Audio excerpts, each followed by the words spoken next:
என்னம்மா சுடுது? ஏப்பா பட்டணத்துல என்ன தேய்ச்சி குடிச்சியா இல்லையா? ஹாஸ்டல்ல இதுக்கெல்லாம் வசதி இல்லப்பா. ஐயோ மெதுவாப்பா, வலிக்குதுப்பா.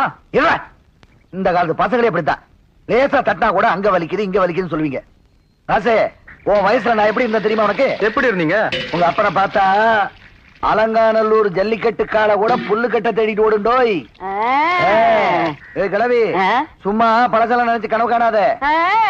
வயக்காட்டுக்குள்ளேயும் வாழைத்தோப்புக்குள்ளேயும் முந்தானை புடிச்சுக்கிட்டே சுத்துவியே. இப்ப நான் கிளவி ஆயிட்டேனா? ஓ, நீங்களும் லவ் தானா? ஆமாடா, லவ்வோ லவ். அது பெரிய லவ். அந்த வேகத்துல தானே நீங்க ஒண்ணு பிறந்தீங்க. என்னங்க நீங்க இதெல்லாம் போய் பிள்ளைகிட்ட சொல்லிக்கிட்டு.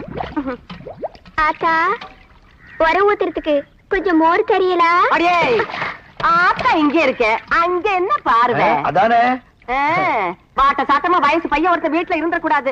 வந்துருவீங்களே உர ஊத்துறதுக்கு மோர் வேணும் சோறு வேணும்னு. ஆமா, நீதான் அதிசயமா ஆம்பளை பிள்ளைய பத்தி வச்சிருக்கியாக்கும். ஆமாடி, அதிசயமா தான் பெத்து வச்சிருக்கிற. மோரமல்ல கீரமல்ல பாடி. அவ பார்வையே சரியில்லை. வாய குளிச்ச உடனே நல்லா ஒரு பொடி மிளகாய் எடுத்து சுத்தி போடு. அவ காலடி மண்ணை எடுத்துட்டு வந்துடுறேன். ஓடு ஓடு ஓடு.